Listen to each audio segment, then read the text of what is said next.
Et dans la rue, on voit tout le monde parler de Corona. Nous, on n'a pas de télé, tu vois. Il y avait un monsieur, tu vois. Quand j'étais chez lui, j'ai regardé la télé. Ça m'a bouleversé. Quand les infos, ils te mettent en alerte, on boucle. Et nous, dans la rue, on sait rien, tu vois. Coronavirus, c'est comme la tuberculose, mais ça tue plus vite. On est des Africains, on est des Maghrébins, on est des Français, on est des humains, tu vois. Et tous ces gens-là, ils sont là. L'hygiène, il n'y a pas. J'ai peur qu'il n'y a pas de solidarité, tu vois. On va se cacher en Belgique, on est là. La fin du coronavirus. Qu'on refasse la fête. Dis-leur qu'en attendant, les pauvres, ils ont faim, ils veulent manger. Bien dit.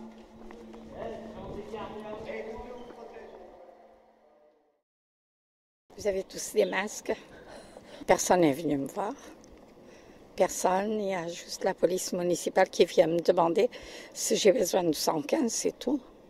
Mais de toute façon, le 115, ça ne répond pas. Il n'y a pas de place à Puteaux.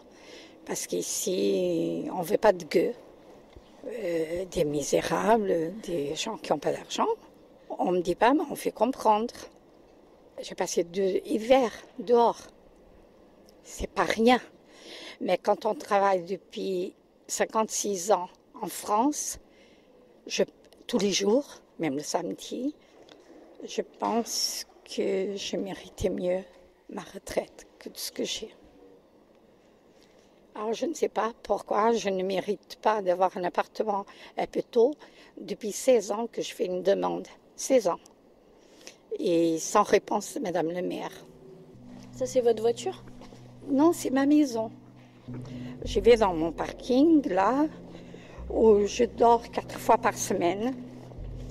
Je ne viens jamais ici avant 9h30, 10h, voire 11h, tout soir, parce que c'est interdit de vivre ici. J'ai toujours travaillé. J'étais dans une clinique privée et j'ai travaillé dans la cuisine et c'est moi qui m'occupais des achats. Et un matin, il y a quelqu'un qui m'a téléphoné pour me dire le 25 septembre 2018 que j'étais expulsée. Et qu'ils ont appelé là, pas comment, on m'amène à l'hôpital. Voilà, et je suis partie à l'hôpital pendant 5 jours pour en terminer parce que je ne voulais pas être dehors, parce que je ne méritais pas. Vous savez, on est invisible. Personne ne voit. J'ai entendu parler peut-être 15 jours, 3 semaines de coronavirus. Je sais que comme les grippes, c'est contagieux, je fais attention. Sarah, elle m'a donné pour me désinfecter les mains, mais je lave. Encore ce matin, je me suis lavée avec de la javel. Et ça, vous le faites chez le monsieur chez qui vous travaillez ? Oui, pour le protéger aussi à lui. Mais je vais vous dire, moi, je n'ai pas peur pour moi. Je fais très attention quand je rentre chez le monsieur très âgé. Même moi, je m'en fiche. Et je me demande même si ça ne serait pas une bonne solution pour moi. Je vous dis sincèrement. Je sais que s'il y a quelque chose, j'étais jamais malade, mais s'il y a quelque chose qui m'arrive, je peux partir. Et franchement, je demande même que ça.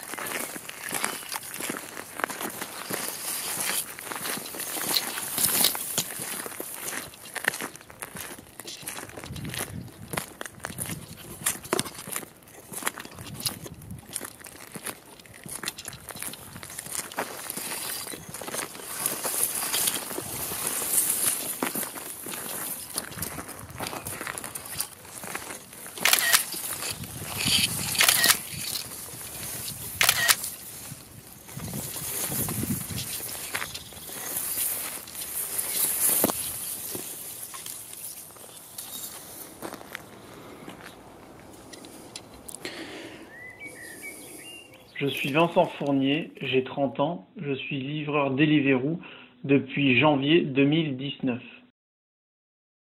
Donc on est censé être tous chacun confinés, mais le problème c'est que si moi, livreur, je suis confiné, j'ai aucune rentrée d'argent. Aucune. Si je ne travaille pas, je ne vis pas. Je reste plus de 10 heures dans les rues en essayant de sonner une commande et de pouvoir l'effectuer. Pour éviter de mettre en péril mes proches, ma copine, j'ai décidé de vivre seul dans mon appartement car je suis sans doute porteur du virus ou je risque de l'attraper dans les prochains jours. Avec les nombreux contacts que j'ai tout au long de la semaine, je préfère, si je l'attrape, l'attraper seul et ne pas le refiler à mon entourage. Le livreur est censé monter jusqu'à la porte de l'appartement du client. Il y a au moins 10 zones de contact pour un livreur dans chaque immeuble. Deliveroo a promis de rembourser jusqu'à 25 € du gel hydroalcoolique, des gants et des lingettes désinfectantes. Pas de masque prévu. Aujourd'hui, je suis tombé sur une commande intéressante. Il était environ 13 heures.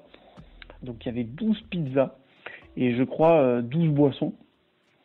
Je prends cette commande et je suis allé les livrer. J'ai appelé le client, je m'en rappelle, et je lui ai dit que par mesure de confinement, je ne pouvais pas accéder aux parties communes. Et donc, il fallait qu'il vienne me retrouver au niveau du trottoir. Et donc, il m'a demandé si c'est pas parce que j'étais feignant que j'utilisais le prétexte du confinement. Nous, on livre des kebabs, des burgers, des tacos. Alors, Vital, je sais pas. Là, je consulte mes mails puisque je vois que j'ai une notification provenant de Deliveroo qui est adressée à tous les livreurs qui informent de la suppression des plannings. Donc Deliveroo nous a fait passer leur mise à jour du contrat, plus de planning. Donc actuellement on est en confinement, le confinement interdit tout rassemblement. Donc on ne peut pas vraiment se rebeller, le seul truc qu'on peut faire c'est boycotter. Moi ce soir j'ai boycotté de 18h à 22h, je n'ai fait aucune commande. Les commandes vont se faire, il y aura toujours des livreurs pour les faire, mais à quel prix? À quel prix? C'est ça le problème. J'ai discuté encore hier soir avec des policiers qui m'ont accosté puisque j'avais commis une infraction. Ils m'ont dit que je ne recevrais rien. Et ils m'ont dit, de toute façon, en ce moment, vous ne faites pas beaucoup d'argent. Et ils comprennent que nous, on n'a pas le choix de continuer. Je leur ai dit que nous aussi, on préférerait être confinés, comme tout le monde. Mais comme on n'est pas indemnisé, on est obligé d'aller travailler pour pouvoir gagner notre pain. Ce que je souhaite, c'est que les plateformes suspendent leur activité et indemnisent les livreurs jusqu'à la fin du confinement. Encore, on serait équipé de la tête aux pieds pour livrer des choses importantes, du matériel médical, du sang, des médicaments. Mais on livre des kebabs, des gâteaux, des glaces, des tacos, des burgers, des pizzas. On se demande dans quel monde on vit.